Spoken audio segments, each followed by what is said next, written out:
په هرات کې د اسلامي امارت پر ځواکونو خونړی او مرګونی برید او د مرګ ژوبلې وروستي جزئیات. درنو لیدونکو ستړي مه شئ. د یادونې ده چې په دې وروستیو کې پر اسلامي امارت د خپلواکۍ او مقاومت په نوم ډلو بریدونه ډیر شوي او څه موده وړاندې هم یادو ډلو په کندوز کې د اسلامي امارت د 3 سرتیرو د وژلو یادونه کړې وه.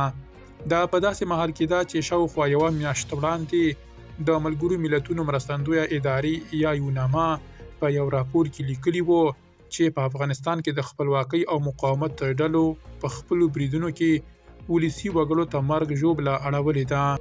د یو تازه خبر له مخې د مقاومت په نوم ډلې یادونه کړې چې په هرات کې مو د اسلامي امارت سرتیرو ته مرګ ژوبله اړولې ده. د مقاومت په نوم د اسلامي امارت مخالفې ډلې خبر ورکړی چې په هرات کې یې د دغې واکمنۍ پر ګزمې برید کړی او په ترڅ کې یې د اسلامي امارت 2 سرتیرو ته مرګ ژوبله اړولې ده.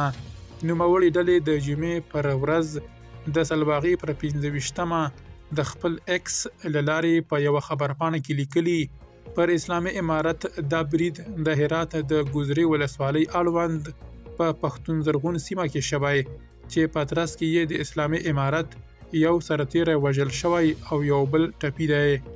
د دغې ډلې پر بنسټ په دغه برید کې د اسلامي امارت د 209 ظفر قلي اردو د لومړي لیوا د کشف او استخباراتو ټولي غړي په نښه شوي دي. ورته مهال د مقاومت په نوم ډلې ډیره کړې چې په دغه برید کې د دغې ډلې غړو ته کوم زیان نه دی رسېدلی. اسلامي امارت تر اوسه د مقاومت ډلې د دغه خبره پر تړاو څه نه دي ویلي، خو له دې وړاندې یې په وار یادونه کړې چې په افغانستان کې د دغې ډلې هیڅ مخالف خوځښت فعالیت نه لري. درنو لیدونکو، نه مالتیا مو مننه.